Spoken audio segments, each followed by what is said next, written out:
Yes, y'all. That was Ghetto Socks, Invincible. And that was produced by Fresh Kils, who we've got on the phone with us right now. What's good, homie? How you doing, man? Good to be here. Happy New Year, y'all. Happy New Year. Yes. It is 2014. Officially. How was your night? Oh, man, it was actually pretty chill, dude. There's a lot going on, and I decided to lay low, man. I've been trying to... I just been on the road so much this year and just trying to decompress, you know what I mean? So, yeah, man, I was just chilling with a couple friends and you know, had a few beers, made some beats and chilled out with some records. That's perfect, man. That sounds like a good night, man. Definitely. I was the same. I didn't really want to go out and do much. I just kind of like stayed in the studio and played around on the turntables and just like played some poi and did my thing. Mm-hmm.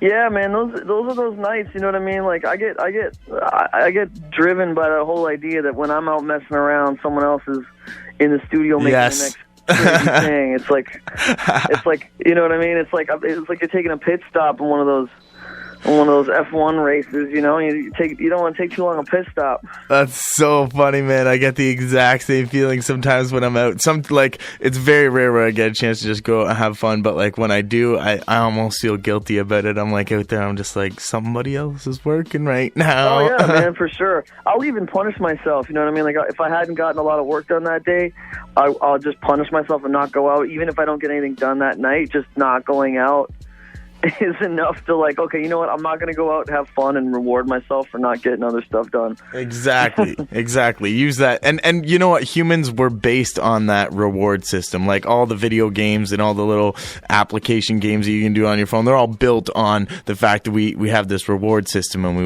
work hard, we do something, then we want to get rewarded for it, right? And yeah, you definitely got to recognize that you got to put that work in before you get rewarded, and people are all about just doing the rewards all the time and not putting in the work. So, But yeah, speaking on that work ethic, man, I've been watching the grind that you've been putting on this last year. 2013 has definitely been a big year for you. Talk to the people a little bit about, you know, what it's taken to get on the journey that you're on, like the tours that you've been on, bro. You just keep on going, and it seems like you start it and then you're just building more dates to add on to it as you're doing it. You know what I mean? And it's great to see you getting out to so many different places.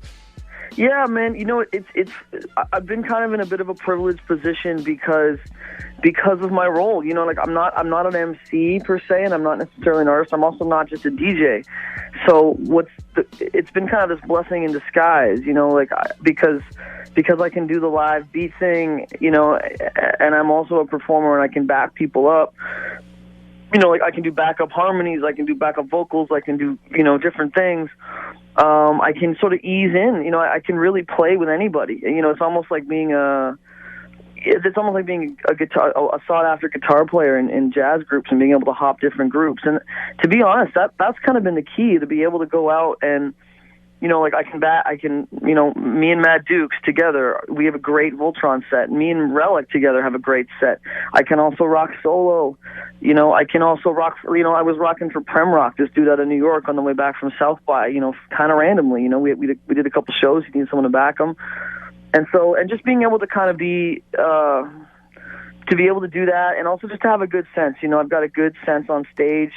You know, I can anticipate things. You know, I've been doing it so long now that, it's kind of easy to slip in and out of stuff. So that's been the key. And then, of course, using your time off the road is the other big thing. You know, just making sure that, you know, I've got a release to push. I've got something going on. I've got the appearance of constant motion. You know, like there's always a record to push. There's always a reason to be doing stuff. It's not just grinding your wheels. That's the hardest thing. Is, you know, anyone can, you know, be slamming away, working hard on stuff, but working smart is the hard thing. So that's kind of been the change over the past couple of years as well. That's good, man. Definitely intelligent. You gotta have your wits about you when you're in this game, and it's good to recognize, you know, you gotta have that work ethic when you're on the road, but also to have it when you get back home and be in the studio. Make sure that you have a new project to hit the road with. Oh, it's crucial, man. Bring out with you. Yeah, I'm in that right now where I'm not lost, but it's like there's so many things that I want to do, and there's only a limited amount of time before I'm back out again, and I've really got to make sure that You know, like I'm working on the new Extremities record. That record's got to be close to in the bag before I'm back out in February, March. Relic and I are working on a new record called The 13th Floor, which is like it's coming together so well. It's just like it's so nerve-wracking to me because that record, he's so incredible. I know. And it just has to be. It just for the both of us kind of feel like it's got to be the best thing we've ever done, and so there's this pressure. So, you know, trying to get that off the ground before I leave. You know, I'm trying to do some more routines and get some more just video content together, and you know, just a lot. You know, on top of it being in the studio, trying to make money and stack dough so I can, you know, so that I can afford marketing, afford to press stuff up, afford, you know, to pay for rent while I'm out on the road, or just different things. You never know. Yeah, you got to keep the ship afloat. It's a really crucial time. Yeah. Definitely, man, for sure. But it's good. It's nice that you mentioned there, you know, about working hard and doing, you know, once you do the more shows that you've been doing, you get better at it. And you start recognizing, like, this is what I need to do here. This is what I need to do. Anticipating certain things that the crowd's doing. I did an interview with WFX recently, and he was telling me that he did 4 years, 4 days every single week for 4 years in a row, shows. Street performing, and that's kind of what got him to the point he's at, because it just made him able to know how to be good in certain scenarios, certain places, certain crowds, all different things like that. And I see, like, you're taking that same path, you know what I mean? You're just out there relentlessly on the road, and it's amazing to see. You know, it's funny, and it's true. You get really good at things. It's the things that I'm still trying. There's a couple things that, like, I'm still not used to the big shows. Like, that's the one thing that I'm still, you know, that's the bigger hump for me. Like, for example, you know, if you're playing in a smaller venue, you can interact with the crowd easier. You're closer to the crowd, you know what I mean?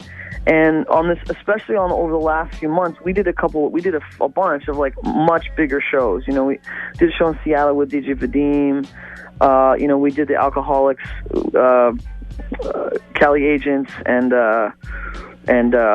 Casual in Dayton. We did what else? We did Camp Low. We did a bunch of bigger shows, and it's funny how the stuff that was working, and it was so obvious too. Because, you know, me and Matt Dukes, you know, we do 18 shows in a row, and then we do the Camp Low show, and we're like, you can. Because every show we sort of we're sort of in control. We know what's coming. We know what to expect. We know what to do. And then you do a bigger show, and you realize that the crowd, as opposed to being 5 feet away from you, is 15 feet away from you. And there's a lot more of them, and it's harder to engage. And so that's kind of been the challenge over the past little while, is recognizing when that show is going to happen and trying to prepare. Even, like, changing up your spiel, you know what I mean? Like, what you're going to say between stuff, and even trying to be higher impact, or, you know, maybe shorter, not tell as many stories, not drag as much, like, keep things a little, you know, there's just different things that tend to work. Like, and more impactful, I find, like, for big crowds like that, doing long songs, like 3 or 4 minute tracks, don't usually work well. I like to hit them with, like, 1 verse or 2 verses on a track, and then just switch it up, keeping it really, like, flavorful, like just keeping on pushing, hitting them with as much as you can. Bang. Yeah, exactly. So, you know, low attention span type stuff, like banging out, you know, come out second verse over a different beat or something. Or, you know, we did a show in Denver, and it was this place called Cervantes, and it was an EDM night. It was a Tuesday night, so I didn't expect very much, you know, like it was like, okay, Tuesday night, you know, get to the venue. It's this crazy EDM weekly that they do up there, or down there, or whatever. And of course, marijuana is legal in Colorado, so the party is pretty bumping by the time we get up there. And there's like 450, 500 kids, like, going crazy. And I was a little bit like, you know, weirded out at first, because I was like, one, you know, I'm going into like an EDM situation, so like people are kind of it's much more of a dance floor rave type vibe. Yeah, for sure. And here I am, here I am doing these like battle routines that are slower, and I didn't know how to approach it when I got out there, and because I had that in my head, I was okay, this is a bigger crowd, it's a bigger stage, it's packed in here. What am I gonna do? How do I? And it was so funny, man, because I came out and I did my first routine, and the place went bonkers. And I was really tentative, you know, like I was giving her, but I just wasn't sure how I was going to go after that. And I was on, I feel like I was 3 feet taller the whole set, man. It was crazy, man. It was just one of those nights. That's those crowds, though, honestly, man. I've been to a few different EDM parties lately, and, like, their crowds are really good. They're just good-hearted people, I find. You know what I mean? Yeah, and they're hungry. They just want to they just want to go crazy. They want it, whether it's dancing or whatever. I mean, sometimes it isn't even about dancing, because you're worried, oh, well, I'm not doing any dance floor dubsteppy, stuff or trap stuff, and then you drop into a killer 90s hip hop beat and everyone's going nuts. I mean, they're just hungry. They're just a hungry crowd, and as long as you're holding court, man, they eat it up. And we had a couple of those nights, man. We did Grand Rapids on a Monday, EDM night, 300 kids going absolute hog wild, and we were like, we're gonna slow this thing down. Is this gonna work? And just Hulk smashing it the whole time, man. It was great. That's awesome, man. That's so good to hear. Yeah, but those two genres, I do really find they cross over well. The EDM and the hip hop, you know what I mean? Like, when you go to an EDM party, they do have hip hop samples tossed in there every now and then. You hear like a Mobb Deep sample, Shook One scratched in with some crazy dubstep stuff. It happens. So. You know what they were dropping a lot of is that new Danny Brown record, man. That new Danny Brown record's got some real gnarly stuff on it. I heard that in a couple of the EDM nights we were doing. Word, I gotta check that out. Record. I check it out. But yeah, man. I mean, it's just funny how the music the music inevitably crosses over, because things work in different. Things just work. If it works in one genre, it'll work in another one, as long as it's done in an intelligent way and not a cheap way. For sure. And people relate to passion. Definitely. And like, if you're passionate about what you're doing, and you're electric when you're on stage, man. I gotta say, like, I seen you in a few different areas, in those small venues, but then also, at Manifesto in front of 1,000 people, you know what I mean? I've seen you out there doing your thing. That was gnarly, man. That was definitely one of those times where the crowd's so far away, and you can't really tell who's listening and who's not, and who's, and then all of a sudden you'll do like when I say hip, y'all say hop, and the whole, 4,000 people say hop, and you're like, what? Yeah, man. That's good though. You just gotta love those moments, man. That's the thing too. That's the thing I've been trying to do a lot, because I'm getting older, and I spent 4 months in a van on some hobo styles, and you just try to keep it, in your head, because this whole year, man, it's been in my head like that. It's just such a crazy life, like I'm feeling more and more crazy. Like I come home and I can't relate to my 9-to-5 friends, like less and less so, and I'm just living this insane life, and there's not very many of us that kind of get it, Yeah. And even less of the people that get it are people you've known for a long enough time to build relationships with or whatever. And so, for me, what I keep noticing is, I feel like I've got this high school kid in my head that's wiling out the whole time. I've got this high school kid in my head that can barely believe that he's doing this. You know what I mean? Yeah. And I find like that's kind of helped. You know what I mean? Because sometimes, it can be tough, man. It's all perspective. There's people that are doing exactly what I'm doing, and they're miserable. You know what I mean? And then there's me, who's having a blast the whole time. You know what I mean? And yet we're doing the exact same thing. So it's all perspective, right? And it's one of those things, like, I've just noticed that I have this, like, I still have this excitement about stuff, and I'm too old for this, in a lot of ways, in some, not really, but you know what I mean? Like, you just start getting that feeling like everyone's younger and younger every year, Mm-hmm. Yeah, for sure. And I'm sure you get that feeling, a little bit of just like desperation, like this is like, it's now or never. You got to go out there and do it, you know what I mean, while you've got the opportunity and the chance. And there's definitely, I feel for you especially, stars are lining in the right way, and there's a lot coming for you in your future. Like, the next few years, I think, are going to be really crazy. I really appreciate you saying that, man. It's funny because obviously you and I, we've emailed about the shows potentially coming up. I'm back on the road with Ghetto Socks, who I haven't been on the road with him in so long, and him and I kind of reconnected a little bit over the holidays, like we haven't in a really long time. And the funny thing is about a year ago, and I mean, and it sounds so silly now, is I was kind of down. I don't remember what it was exactly that was frustrating me. I think it was, it might have even been a year and a half ago. I think I was trying to book some shows, and it turned out that like people that I knew were booking the same time, and we were competing, and it was just, I kind of got this frustration about, because there really isn't, there's so little pie here to be split amongst so many people, in terms of, especially when it comes to underground hip hop stuff, let alone, real music industry type opportunities or real financial opportunities. The pie is so small, and it's got to be split so many ways. And so people do, everyone's kind of fighting and grappling with each other to try to get ahead. And I find that really, that can be a discouraging thing to witness, and I've seen people that I respect, do kind of desperate things because they're desperate, and I understand, again, like if you're putting your whole life into this thing and you realize, like a lot of us have realized, how small the pie is and how little and how small a chance of success you have, and how hard it is, like, it's such a tough grind. And so I understand that happening, but it's just one of those things where you see it happening more and more, and it's discouraging, And I got really down about it. I remember meeting up with Sox at one point, Ghetto Sox, and I remember being like, man, I don't know, man. It just seems, and I said this to him, I was like, same thing, It just seems like everyone's fighting over such a small piece of pie, and I don't really know whether I want to, it's not that I want to stop or quit. I don't like fighting for this. I don't like the desperate, like, petty stuff that, I'm not really trying to edge people out for such, like, what are we talking about here? A couple $1,000, like, what's, you know what I mean? Like, I'm not trying to play those games, and Sox said it to me, and he said basically, he's like, listen, man, stay the course, is what he said. And I laughed about it, and when running into him last week, I was laughing about it with him because, of course, as you said, this last year has been the most incredible year for me. Imagine if at that point, a year and a half ago, 2 years ago, I had decided to kind of, I don't know, go back to school or like try, I don't even know, like, what? I don't even know what I would have done. Completely unemployable in any other field.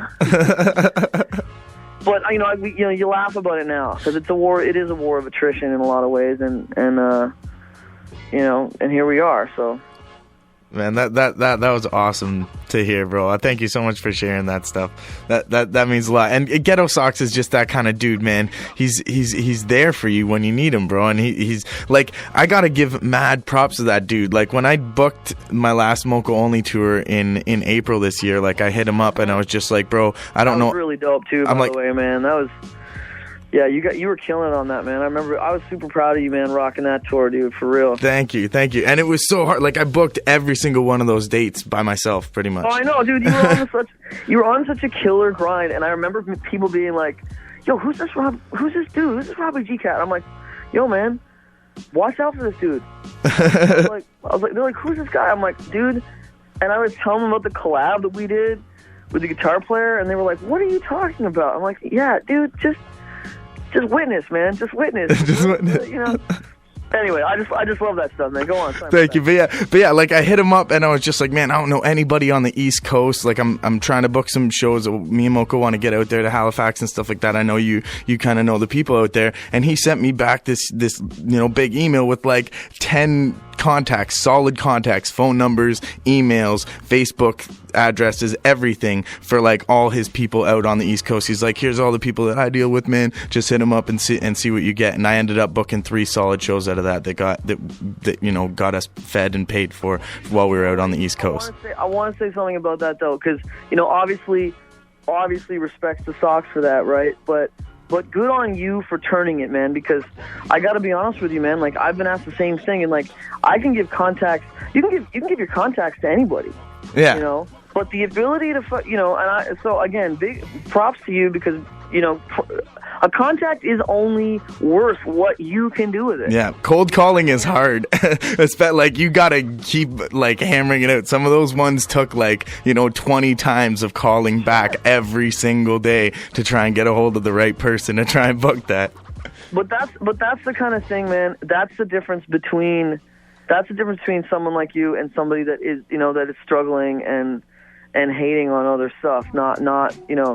Not understanding why certain things, you know what I mean? Like, that's the difference that's why I'm still here, You know what I mean? That's why that's why you're still here, because that's the kind of persistence that it takes. And I mean, again, like we said, we're all competing for those same contacts and those same places and the same, the same small guarantees and the same small little licensing opportunities here and there and whatever it may be. You know what I mean? But it's like, can you flip it? That's the test. Those are the tests, man. I mean, can you make something out of nothing? That was Soxman used to say all the time. Like, that's the miracle of this whole thing, is like, can you make something out of nothing? Mm-hmm. Like, we've literally built, like, I mean, and again, it's not like it's a castle or a mansion or anything, but I feel confident. We've created something out of nothing, and that, just even to be able to say that, it says a lot, I think. Yeah, and once you get the ball rolling, once you get the ball rolling, I think it's there. Like, you guys, you've built the contact list. You have a lot of people across Canada and now the States as well that you've done shows with. You've met the promoters. You've been in the venues. You know what I mean? And you've created these relationships now. And all that it takes is like, okay, in another 4 to 6 months or something, to hit up all these people again and let's try and do this thing over. You know what I mean? And build from that and keep the snowball rolling until it becomes an avalanche. Yeah, no doubt, man, no doubt. Well, man, I can't say enough, man. I'm stoked about the new year. I hope, and I just hope that I can get everything done that I want to get done, but and then there's so much stuff to be excited about, man. Like, there's so much talent too, dude. That's another thing. Yes. There's so many younger guys that I'm more and more impressed with the younger cats these days, and like, I have more faith in, I mean, there's been some times when, like, just people aren't coming from the right place all the time, it doesn't seem, or, and it just, there's so many exciting things happening, and I'm looking forward to it, man. I'm looking forward to this year a lot. Definitely, man. Well, we're looking forward to getting you out here to Guelph. As soon as you sent me that email, I was just like, no way. Fresh Kils, Relic, Ghetto Sox, all in one, coming here to Guelph. It's happening. It's going down. Let's do it, man. Yeah, let me know what's up. I think that Sunday is a long weekend, so hopefully, it's not a hard sell for people to come through and have a good time with it. No, it's good. It's good. It's great. You hit me up now. We got about a month and a half to get it all ironed out and stuff. I'll probably have, everything put together within a week and a half and get the promo started for it. So, yeah, man, we'll make it happen. Listen, man, thanks again so much for having me on the show, dude. Keep it moving, and let's get on some nastiness this year, man. Let's rock out. Definitely, man. Much respects. Yeah, I got Dio coming up next, so I'll tell him that you say what up. Oh, hell yeah, man. He's been killing it too, man. Tell him much love. Yeah, most definitely, man. Tonight's the night, just talking with the hard grinders in Canada, putting it out there. So much respects to you again, great interview, and we'll talk again for sure in the new year, and looking forward to having you up here in Guelph. Much love, man. I'll catch up. All right, peace out. See you. Yo, this is the Maestro Fresh West. We chilling with Robbie G. Yo, the voice of Ortiz, Brooklyn's own in the building, and you already know I'm rocking out with my dude Robbie G. Hip hop. Hey yo, this is the one and only R.A. the Rugged Man. This is Shad. You're checking out Robbie G, Vokal Kinetics. Hey, what's up? This is Mr. Pressure from the Almighty Hilltop Foods from Australia. Yo, this is Dub Faction. You're listening to Vokal Kinetics with Robbie G. Select. Era O, it's Robbie G. Tune into Vokal Kinetics every Wednesday night, 8 to 10 p.m. CFRU.ca and 93.3 FM. Live interviews, hip-hop music, and knowledge yourself. Represent.